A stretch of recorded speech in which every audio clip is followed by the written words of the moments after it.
Former President Donald Trump announced his latest endorsement on Friday. House Speaker Mike Johnson. The former president threw his support behind the embattled speaker during a press conference at Mar-a-Lago. He said, quote, "It's not an easy situation for any speaker. I think he's doing a very good job. He's doing about as good as you're going to do." Johnson has come under fire from some in his own party for governing, including passing a budget and his stance on the FISA battle. In fact, he gave an interview this morning on Fox News talking about the simpatico he now has with Donald Trump on that issue. Let's take a look. The president and I agree on the necessity of the uses of FISA. Remember, that's how we kill terrorists. That's how we stop terrorist plots on U.S. soil. That's why we haven't had another 9/11 since that terrible tragedy. President Trump used it, and he reauthorized it in 2018 for 6 years, and that's why it's up again. What we did was we changed the bill to fit his requirements and ours, and that is that it would expire now 2 years from now in the middle of his next administration, so he's the one that gets to determine if it's working well. It's a critical tool to stop terrorism. The House Speaker has said he will push for aid to Israel and Ukraine this week. Joining us now to weigh in is The Hill's Mychael Schnell. Welcome back to the show, Mychael. Hey guys, thanks for having me. So how much does this help the Speaker, someone who's coming under fire from a lot of people within his own party, your Marjorie Taylor Greene type people? Does Trump's support, if he does have it, mean that he's going to be able to keep the speakership? I mean, it's helpful, no doubt, because former President Trump is seen as the de facto leader of the Republican Party these days. We, of course, know he's got a massive following throughout the country. So this is good news for the speaker, but really what matters for how this plays out is what Marjorie Taylor Greene makes of President Trump's comments, right? Marjorie Taylor Greene, of course, a very close ally of the former president, oftentimes takes her cues from him. They really align on most issues. But right here in the public eye, former President Trump siding with Johnson over MTG, him saying, I respect Marjorie, I'm close to Marjorie, but I support the speaker. So I'm not really interested to see how Congresswoman Greene reacts to that statement on Friday.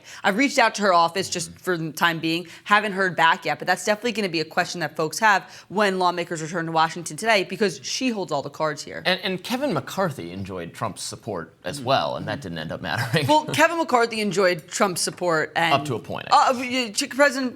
Kevin McCarthy had Trump's support, but Matt Gaetz was obviously very unsupportive of Kevin McCarthy. Now, interestingly enough, back in October, former president never actually weighed in on the motion to vacate itself. He played a large role in the jockeying to succeed Kevin McCarthy, but he never actually weighed in on whether or not Gaetz should bring that ouster to the floor. Now, it would have been fascinating if he did. I'm curious to know what he would have thought in that scenario, but that's sort of how we're seeing two different situations play out right now, is that the former president is getting involved in the actual question of should I bring a motion to vacate or not the aftermath of, well, now what do? We need a new speaker. Yeah, and I'm interested to see this sort of break and within this faction happening along the lines of FISA. Can you update us as to where we are now with the status of 702? Yeah, so Section 702 of the Foreign Intelligence Surveillance Act, essentially it's what allows the U.S. to spy on non-U.S. citizens outside the U.S. Now, to give a quick primer on this,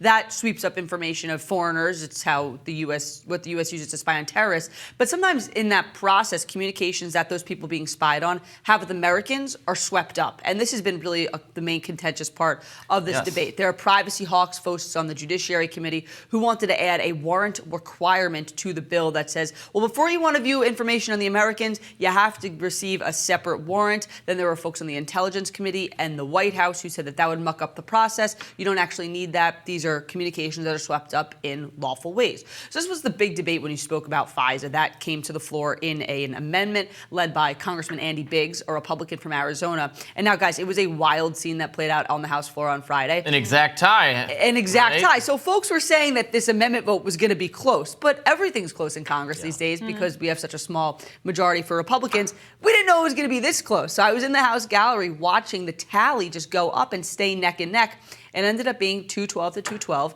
In the House, a tie loses. So that warrant amendment failing by the smallest of margins possible, House ended up passing the complete FISA bill in a widespread bipartisan vote. Now, there was a small procedural issue at the end. There were Congresswoman Anna Paulina Luna actually objected to the results of the final passage of the FISA bill. Congresswoman Laurel Lee asking for a motion to reconsider the final vote on that bill, which essentially tees up a redo vote on passing FISA. But right after that, Congressman Mike Turner, the chairman of the House Intelligence Committee, somebody who was very happy that the warrant amendment failed, he brought a motion to table the motion to reconsider. If you're following there, so essentially to try to quash that motion to reconsider, we're going to see a vote on that today. It's expected that that motion to table the motion to reconsider will be successful. Once that happens, the reason why this is significant is because the FISA bill can't actually go to the Senate until this small procedural thing is cleared up. The House will hold that vote later tonight.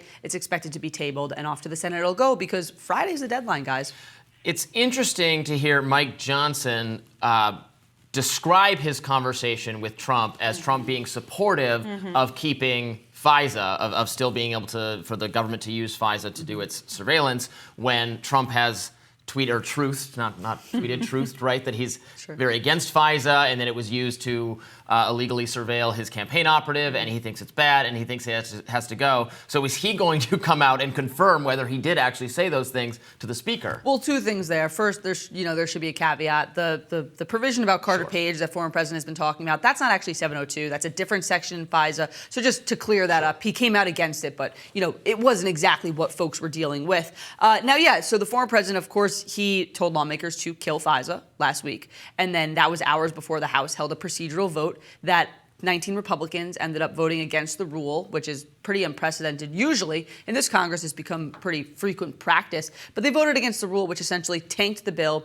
and prevented it from moving forward. So after that, there were negotiations between those privacy hawks and between leadership, and they ended up coming to a pretty big change. Instead of a 5-year reauthorization of 702 FISA, it would be just a 2-year reauthorization. Now, the conventional wisdom there, and it's what you heard Speaker Johnson say in the video you played at the top of the show, is that this will give Trump, assuming he wins the White House, which Republicans are working under the assumption of, it'll give him the opportunity to then be in the driver's seat when the next reauthorization for FISA comes up. I also spoke to some other lawmakers who said that they want to see if the reforms being put in place right now actually work in 2 years rather than 5 years. So I think that that's one way that he got the former president on board. And again, he said kill FISA before, but then he let the vote sneak through on Friday. That was a pretty large concession because now he's able to say, well, when I'm in the White House, we're going to make sure that the spying doesn't happen. We're going to make sure that we get the amendment in there and so forth. So that was one of the last minute negotiations that I think in large part was to get the former president on board.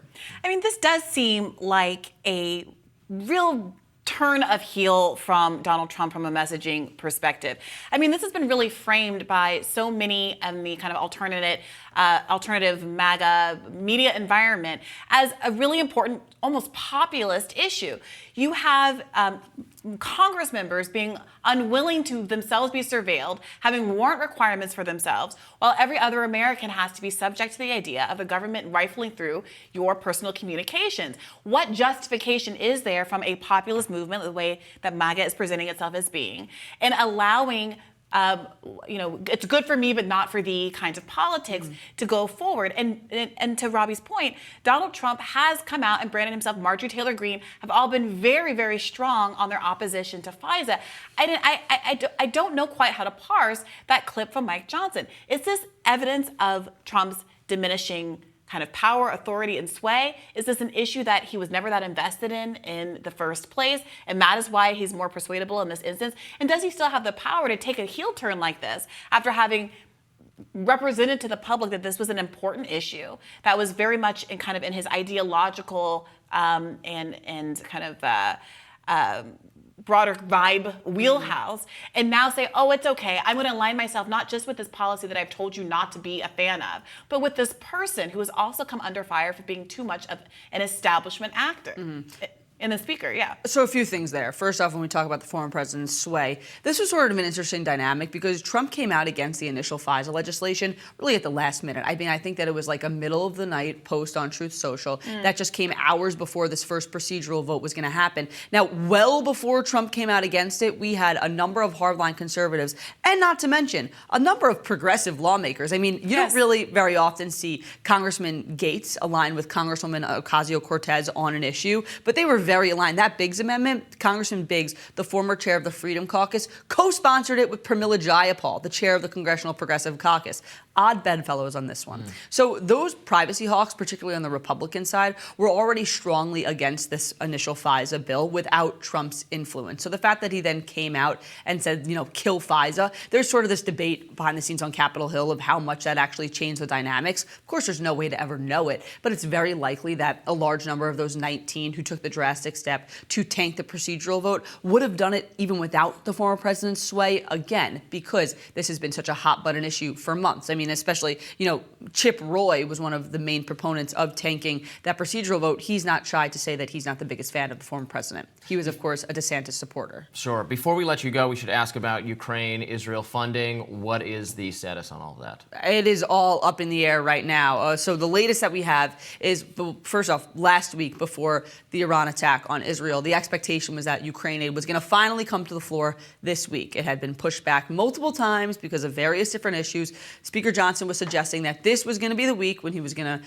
approach this political legislative minefield. And then the attack on Israel happened on Saturday. And that sort of increased the urgency to, at least on one part, get Israel aid across the finish line. This has sort of struggled through the House for various reasons. There are now some progressives calling for conditions on Israel aid. Democrats and Republicans, some of them, don't want Israel aid to move without Ukraine aid. Obviously, Ukraine aid's a whole other issue within itself. So on Sunday, Speaker Johnson joined Fox News, and he said that the House is going to, quote, try again on Israel aid this week. And he said that they're still working out the particulars of that package and how it'll, incorporate the provisions of the supplemental. The supplemental, of course, including aid for Israel, Ukraine, and Taiwan. When he was asked about Ukraine specifically, he again floated making the aid in the form of a loan and using what's called the Repo Act, which allows frozen, seized Russian assets to be used to help Ukraine. So at this point right now, at this current juncture, we have no idea what Speaker Johnson's game plan is on foreign aid. Now, House Republicans are meeting this afternoon behind closed doors, 5:30 p.m. Then they're going to talk about the Iran attack. They're going to talk about the defense supplemental. But Johnson is keeping his cards very close to his chest. Of course, there are a lot of implications here. Ukraine needs more support. That's what officials across the country and across the world are saying. Israel just got attacked by Iran, so folks are going to want to send support over there. And Congresswoman Green, of course, is just dangling this motion to vacate, increasing and maintaining her criticism against the speaker. So really, he's got no good options here of how to thread this needle, but all expectations are he's going to finally make an attempt this week, and I think a lot of folks are anxiously waiting to see what he does. All right, Mychael Schnell, thank you so much for joining us again. Thanks, guys. All right, stick around. More Rising coming up next.